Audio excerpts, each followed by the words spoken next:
Our BV-TV web shows are reserved for extraordinary achievers and top inspirers. And today we're giving you not just a taste of success, but the real froth behind the story. Because today you're about to meet an extraordinary, tenacious and visionary person who started on his way to world success with his coffee company when he was just 14. His is a story of pursuit, passion and purpose, creating a truly distinctive product. My special BV-TV web show guest is the founder and CEO of Tyler's Coffee. Welcome, Tyler Ornstein. Thank you so much, Malcolm. Wow, what a great introduction. I couldn't say it better. Thank you very much, and it's beautiful to be talking to you, everyone across the pond, and looking forward to this interview. Yeah, we're looking forward to hearing you. You're in the hot place of Arizona at the moment. We're in the chilly Northumberland. But this extra special web show is in 3 parts. Now, part 1 is called It All Started When. Part 2 is called And Now, and that's where Tyler will talk to you about where his brand is now and how he successfully battles his big competitors. And in part 3, how you can, his top tips and advice on how you can become a successful entrepreneur. But it's part 1 that will inspire you as you listen to his remarkable story when, at an early age, he created and sold his distinctive doctor-recommended coffee. So, Tyler, it's all yours. It started when? Started when I was 14 years old, and my father came to me and said, "What's the second largest commodity item in the world?" And I thought about it, and I said, "I don't know." So I went to Google, and Google told me that it was coffee. Now, coffee is a $1.6 trillion industry, which that's insane to even comprehend that. But it's true, and it's only grown. Actually, this year we've seen a 15% growth rate in the whole entire commodities industry of coffee, and we really have seen a lot of immense growth in the company itself. Now, what is Tyler's Coffees? Tyler's Coffees is the world's first and only acid-free coffee. So it's coffee that doesn't give you heartburn, indigestion, upset stomach, smooth, no bitter bite.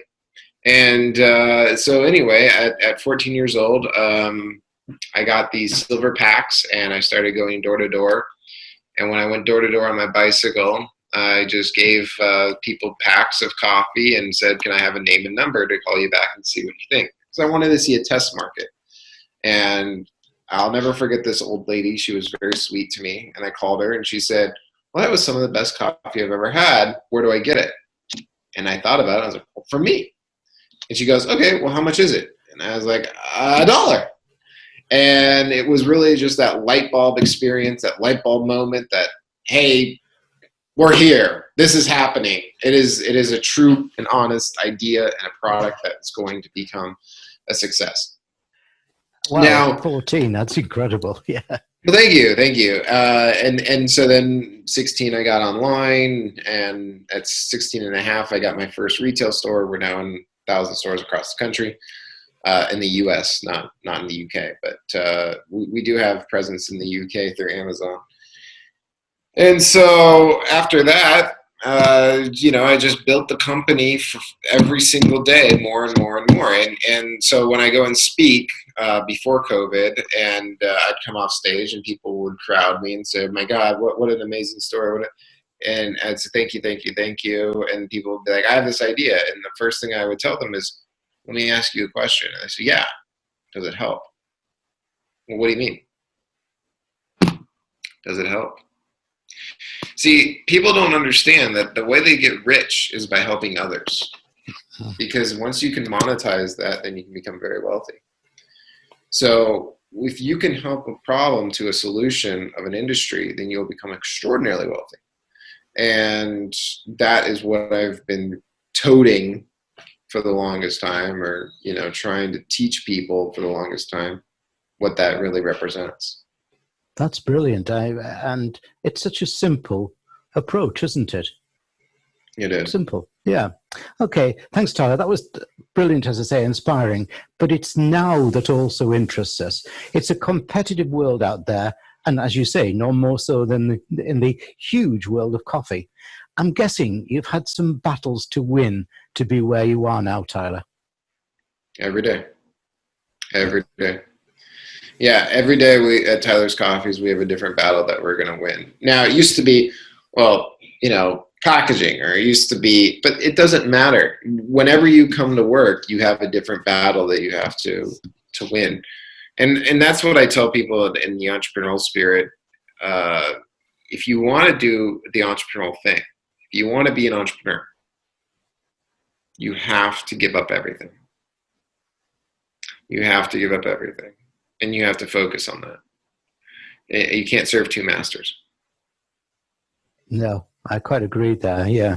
And you also got to put the hours in, haven't you? I started at 6 a.m. this morning, and it's 6 p.m. here in the UK, and I'm not finished yet. Yeah, put the hours in.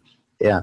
Yeah, I mean, the only way that you're going to be successful, I really get frustrated and physically upset that there is this entitlement in my culture where just because I am who I am, I get anything I want. And no, it doesn't work that way.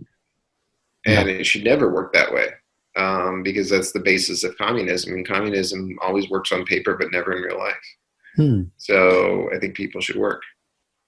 Okay, Tyler, just before we move into part 3, let me ask you to tell us all again, what makes Tyler's Coffee different?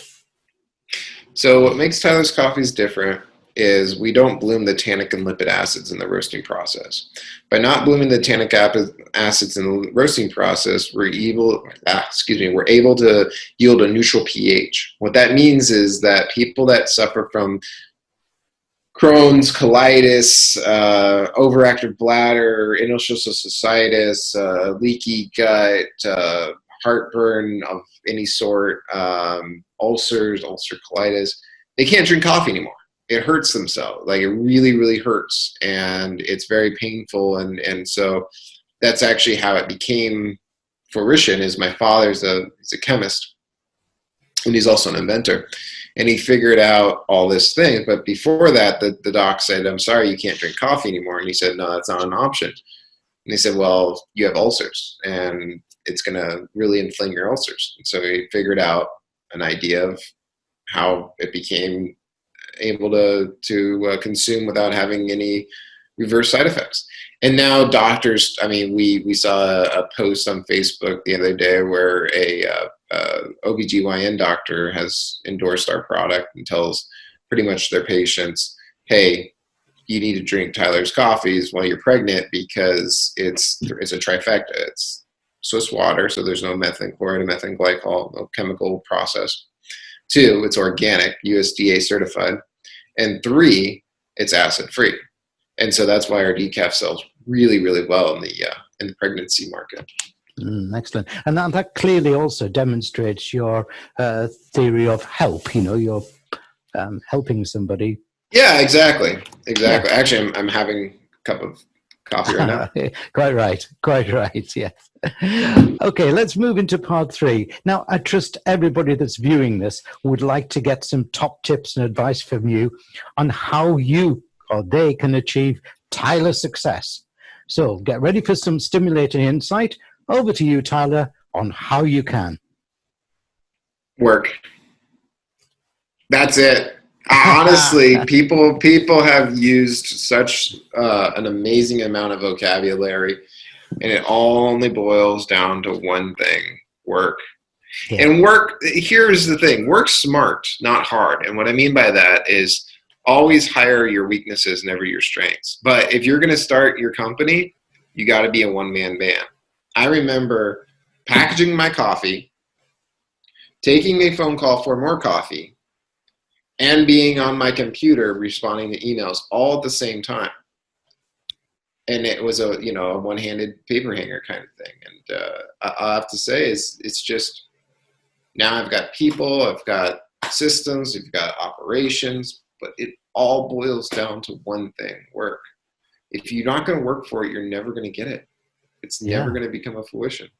I Totally agree with you on that. I was presenting a seminar once on how to start a business, and this couple came up to us and they said, "Oh, we've been working for a big corporate company for years, working hard 5 days a week, for them. So we thought we'd start our own business, so we only have to work 2 days." Nope. It doesn't work, does it? No, the 5-hour work week was a huge success book. And then after about 3 years of it being a huge success, it's now touted as one of the worst books you could read. Listen, to your viewers, if you want something, you have to work for it. It doesn't just come to you. It's not like, now, again, work smart, not hard. Build something that's a residual business. If you want to make money while you sleep, that's great. You can. I do it too. But you have to first build out the website. Well, how long is that going to take? Undetermined amount. And not only that, the website has to convert. And well, how do I get the website to convert? Well, you have to put marketing dollars behind it. Well, how do you get the marketing dollars? We have to go out to the farmers markets and you have to sell each bag for a certain amount of price, take that profit and turn around and put it into the marketing campaign of your website. But what if it doesn't work? Work harder. The other thing is also no one. There's a good old saying: "No one to hold 'em, no one to fold 'em." In business, we use the idea that anything and everything can sell in a free market, and it's pretty true. But there's a couple of caveats, and I like to use this. And hopefully one day I hear Tony Robbins or Les Brown or one of the big greats say this, and I'll go, "Hey, I coined that." Turtle shoes. If you're going to get into the business of turtle shoes, you're going to fail. No one's going to buy turtle shoes. No one's going to buy shoes for their turtle. It's just stupid. So don't do it. So what I'm trying to say is don't be the next pet rock. No one's going to buy it. That was a fad. Somehow back in the 60s, people were so high that they bought rocks with squiggly eyes on them.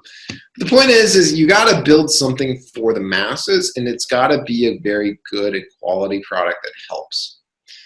But once you have a product, now if you don't have a product, say you want to drop ship or say you want to be an Amazoner, that's fine. No problem with that. You can sell things that have already been pre-developed and pre-designed and have already been invented, but it's still going to be work. It's not just going to be, oh, I'm going to buy this and someone's going to buy it. You have competition. That's what's great about this world is competition. Yeah. And the harder you work, the more you earn. Tyler, it's been a joy meeting you and hearing of your truly inspirational personal story, and also those little nuggets like help. You've given us lots to think about, but I guess there will also be those watching who think they may not have the confidence and charisma to achieve what you've done. As a final gesture for those self-doubters, please give them your final 3 pieces of be confident, go for it advice. Actually, the quite opposite. Go. Don't do it. If you don't feel that you can jump off a 1,000-foot cliff and assemble an airplane on the way down, entrepreneurialism isn't right for you. And that's okay. That's okay. I'm not against it. If you want to have a steady paycheck, if you want to feel that you can, put your finger on the pulse of your finances on a daily basis and that you're not going to be an emotional train wreck, don't be an entrepreneur. Go and get a great job. Go and be someone that will actually have a steady paycheck, right? Entrepreneurialism is the most radical way of making money. I cannot stress that enough. Every single day you can lose everything. You're gambling. You're gambling every single freaking day. And you're losing money if you don't make the right choices. So if you have self-doubt, if you don't think that you can be successful, then stay the course of where you're at, because it seems like you're doing well. But if you're someone that's crazy, literally crazy, and wants to just gamble it all to see if there's going to be a success at the end of the tunnel, that's us. That's why I drive 90 miles an hour, because I'm crazy. Yeah. I'm not the norm. With the highway cops chasing you, yeah, okay, right. Yeah, I mean, look at Jobs, look at Bezos, look at Elon, look at all these very successful people. They are nuts. Like, Elon Musk slept on the floor literally for what, 4 or 5 years building PayPal. Yeah. Ate ramen. He didn't know if this was going to ever become a success. Mm-hmm. I've done that in the past. I've had to sleep in the car because I couldn't afford the hotel before I went to get the new client. There you go. Because you're a true entrepreneur. Thank you very much. And you most certainly are. In this extra special BV-TV web show, I've been talking to Tyler Ornstein, the founder and CEO of Tyler's Coffee. Buy it online. Tyler, thanks for being a truly inspirational guest. Thank you.